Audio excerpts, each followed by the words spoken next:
Bismillahirrahmanirrahim. Assalamualaikum warahmatullahi wabarakatuh. Alhamdulillah wassalatu wassalamu ala Rasulillah wa ala alihi wa sahbihi wa man walah wa la haula wa la quwwata illa billah, amma ba'du. Teman-teman rahimakumullah, ketika saya belajar akhlak tasawuf kepada guru saya, pernah dijelaskan tentang al-muhlikat, yaitu para perusak. Yang dimaksud adalah perusak ruhani kita. Dan di antara al-muhlikat yang sangat menghancurkan dan membinasakan adalah penyakit hati. Menurut para ulama, ada 3 penyakit hati yang paling pokok dan sangat merusak. Yang pertama adalah sombong, yang kedua riya, dan ketiga hasad.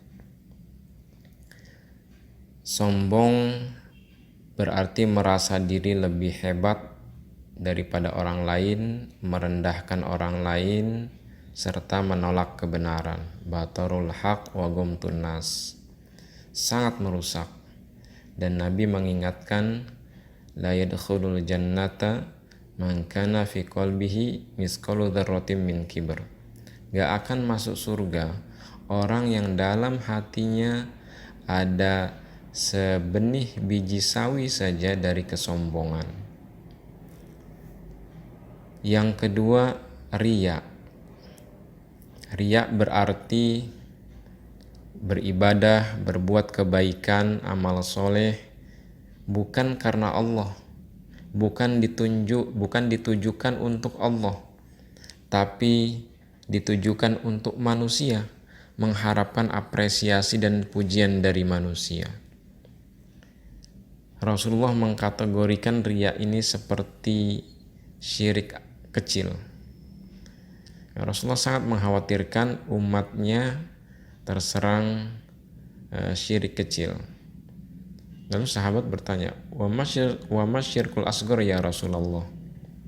Apa itu syirik kecil? Qala, Rasulullah menjawab, ar-riya.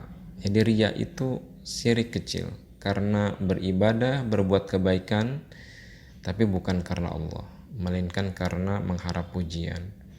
Dan nanti di akhirat kelak, ini yang ngerinya, Allah menyuruh pergi orang-orang yang berbuat riya ini kepada manusia yang mereka harapkan pujian dan minta balasan kepada mereka, jangan kepada Allah.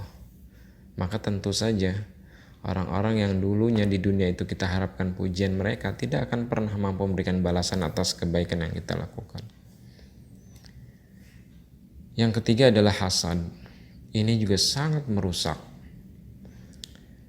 Hasad berarti tidak senang, tidak suka dengan kebaikan, prestasi, anugerah yang Allah berikan kepada orang lain.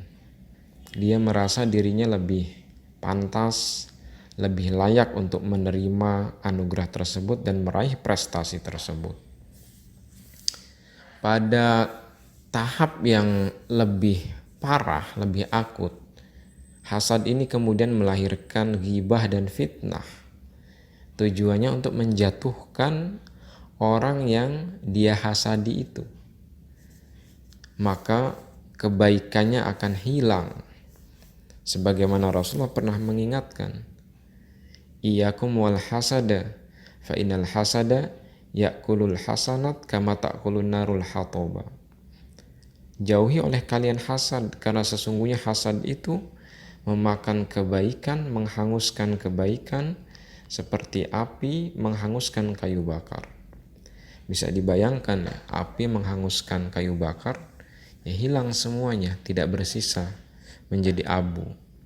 Itulah nanti kebaikan-kebaikan kita ketika kita terjangkiti penyakit hasad. Maka teman-teman rahimakumullah, Mari kita berikhtiar, bermujahadah, berriyadhah, mengalahkan diri kita, menaklukkan hawa nafsu kita, menjauhi 3 penyakit hati yang sangat merusak ini, yang bisa membinasakan kita di akhirat kelak. Sombong, riya, dan hasad. Maka pertanyaannya adalah bagaimana cara kita untuk terhindar atau agar terhindar dari 3 penyakit hati ini. Guru saya saat belajar akhlak tasawuf tersebut menasihati, tentu beliau juga mengutip dari nasihat para ulama, agar memperbanyak zikir, kalimat tauhid, la ilaha illallah. Zikirkan sebanyak-banyaknya, hunjamkan ke dalam kolbu kita agar luruh semua penyakit hati itu, rontok semua penyakit hati itu. Karena hanya ada Allah dalam hatinya, Allah yang maha akbar, maha agung, maha segala-galanya. Dia yang hak, menyandang nama al-mutakabbir. Dia yang hak, segala ibadah ditujukan kepadanya. Dan dia yang maha tahu menganugerahkan karunia kepada siapa yang dia kehendaki, yang memang pantas menerima karunia tersebut. Maka tidak ada alasan bagi kita kemudian untuk sombong, untuk riya, dan untuk hasad. Dengan zikir la ilaha illallah ini, insya Allah akan membeningkan kolbu kita dan meluruhkan, menggugurkan, merontokkan semua penyakit hati dalam hati kita. Lantas kalau kita sudah zikir tapi masih terasa rasa hasad itu, rasa riya itu, rasa sombong itu, apa yang harus dilakukan?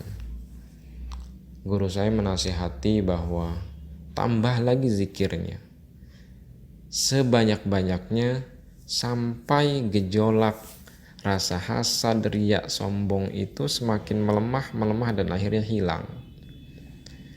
Ini terkait dengan seberapa kuat telah tertanam dalam hati kita. Semakin kuat sudah tertanam, tentu zikirnya harus semakin banyak. Seperti kalau kita sakit, yang sudah sakit fisik, yang sudah komplikasi misalnya, maka dokter pun memberikan obatnya akan banyak varian obatnya dan diminum dalam jangka waktu yang cukup panjang. Demikianlah kurang lebih juga mengobati penyakit hati. Maka tambahkan zikirnya sebanyak-banyaknya dan selama mungkin. Maka dalam tradisi tasawuf itu ada seorang salik, seorang pejalan spiritual yang dinasihati atau diberikan tugas oleh mursyidnya dalam rangka tazkiyatun nafs itu, membersihkan kolbunya untuk berzikir kalimat tauhid la ilaha illallah. Ada yang 10.000 kali dalam sehari, ada yang 5.000, atau bahkan ada yang 70.000 kali dalam sehari, untuk membersihkan, membeningkan kolbunya itu dari segala macam penyakit hati. Baru nanti kemudian bisa naik ke tahap selanjutnya, tahap tahalli, menghiasi hati yang sudah bening, sudah bersih itu dengan akhlakul karimah.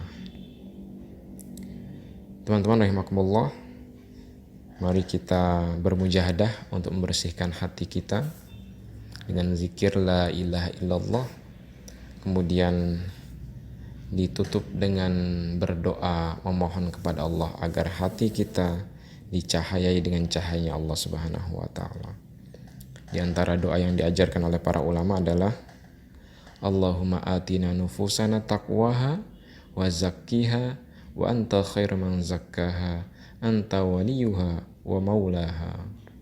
Ya Allah, anugerahkanlah kepada kami jiwa yang bertakwa dan sucikanlah jiwa kami, karena sesungguhnya Engkaulah sebaik-baik penyuci jiwa.